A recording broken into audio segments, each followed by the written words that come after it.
My students, welcome welcome to my today's topic. Today our topic is computer ethics and cybercrime. Okay, so at first going into deep in the lesson, first of all we have to know that what is ethic. Okay, so ethic is concerned with differentiating between right and wrong actions. Okay, so you know that computers nowadays are widely used in homes, schools, offices, hospitals, banks, railway stations, everywhere. Okay, so thousands of people use them to perform a variety of tasks. Okay, so as the use of computers is increasing in your day-to-day life, it becomes essential that you follow some rules while using the computer. Okay, so you must also know about the harm committed by some people through the use of computers. Okay, now we will have two types of ethics. One is computer ethics, another one is internet ethics. Okay, so first of all we'll learn about computer ethics.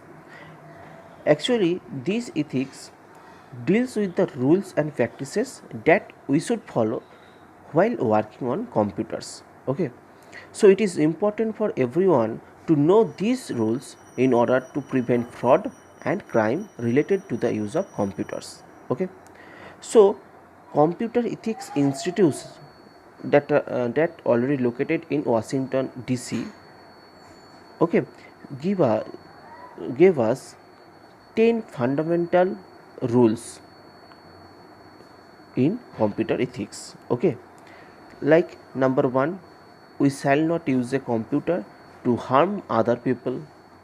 Number 2, we shall not interfere with other people's computer work. Number 3, we shall not snoop around in other people's computer file. We shall not use a computer to steal. We shall not use a computer to bear false witness. We shall not copy the software for which we have not paid, okay, or we are using without permission. Next one is we shall not use other people's computer resources without authorization or proper compensation. Number 8 is we shall not appropriate other people's intellectual output. Then next one is we shall think about the social consequences of the program we are writing or the system we are designing. Okay. Next one is we shall always use a computer in ways that ensure consideration and respect for your fellow humans. Okay. So these are the rules of computer ethics. We have to follow it whenever we are on the computer. Okay, and next one is internet ethics. These ethics are defined as the good values and practices that we should follow while using the internet. Okay, number 1, compromising the privacy of the user. Okay, we have to maintain the privacy of the user. Number 2, putting data of your computer in danger. Okay, wasting the efforts of other people. Then spreading viruses and other harmful programs to disturb proper working of the net.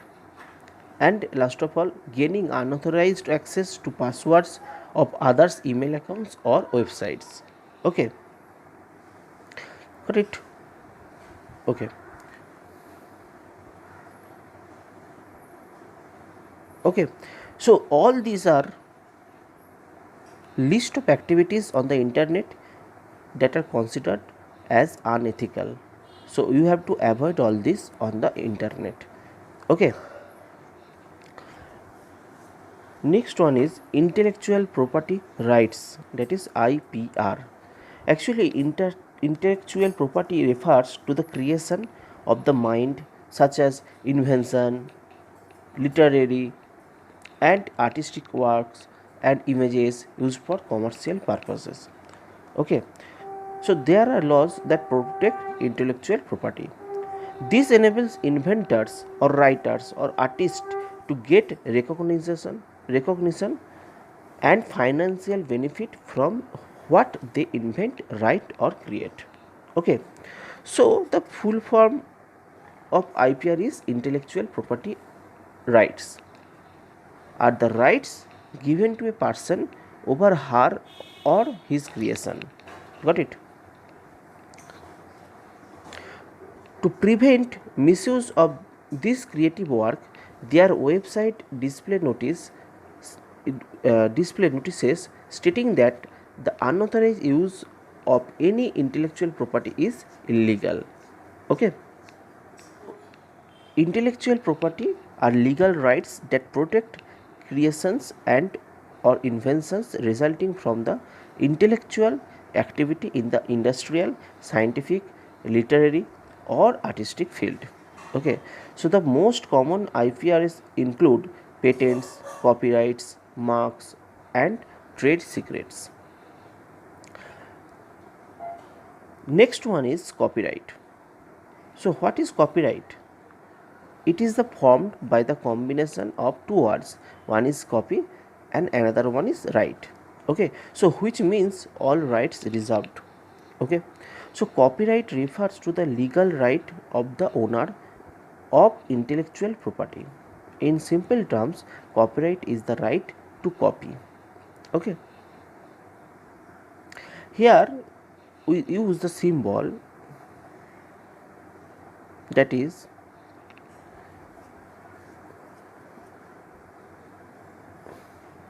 this symbol is used. Okay, so this symbol is used to denote that the work is protected by copyright. So the right to copy is generally held by a person or company whose name follows this symbol. It was first used in the United States of America in 1909. Okay, next one is privacy. Every person has the right to privacy. So it is the right of person to decide whether their personal information is to be shared with other people or not. It is unethical to make a note of password of some other person's email account and log on into their own account without permission. Okay, got it? So next we will have software piracy. Okay, so actually software piracy is the legal copying or distribution or use of software application. Okay, when someone buys a software, he or she is known as the licensed user of that software. Okay, so as a licensed user, an individual is permitted to make copies of the software program for backup purpose only. But when an individual starts selling such copies in the market, it is known as the software piracy. Okay, and such copies that are sold in the market are known as the pirated copies. Okay, so these are different forms of software piracy such as shoplifting, hard disk loading, renting, counterfeiting and online piracy. So number one is shoplifting. It is the most common software piracy usually practiced in homes and offices. Okay, it means sharing a software with someone who is not authorized or allowed by the license agreement. Okay, next one is hard disk loading. This form of piracy involves loading unauthorized copies of software onto the hard disk of a computer at the time of its purchase. Okay, so it is often the person selling the computer who provides the pirated software. The most common pirated software are the operating systems. Next one is renting. Renting is a crime to rent out or lend software without the permission of the license holder. This is similar to renting out CDs or DVDs of movies. Okay. Next one is counterfeiting. Counterfeiting is a software means creating copies of original software that look just like it.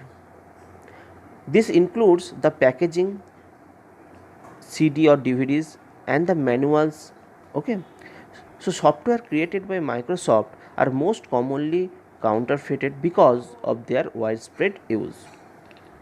And last one is online piracy. So it is the most growing form of piracy that involves downloading illegal software. There are various websites from which anyone can download pirated software. Okay, got it? Go to the next. Next is cybercrime. Cybercrime is a crime that is defined as an unlawful and punishable act committed using computers and the internet. Okay, so people commit such acts with the intention of harming a person, a group of people, and even the world at large. Two common examples of cybercrime are stealing someone's personal or bank details and infecting computers linked to the internet with a virus. We have already learned about some of the various types of cybercrime. Number one is identity theft. Identity theft. So identity theft is one of the most common forms of cybercrime. Here, criminals use the internet to steal someone's personal information. The information they steal could include the date of birth, phone number, credit card number, PIN of debit or credit card, Aadhaar card number, and passwords. Okay, so the stolen information is then used for personal gain, such as obtaining new mobile connection, for online shopping, and for access to bank's account. Okay, got it? Next one is phishing and farming. At first we will learn about the phishing. So in a phishing, criminals attract a user via email to fake website. Okay, so they create a website that looks like a genuine website for any company. Okay, now the email or web page prompts the user to update or validate their personal information.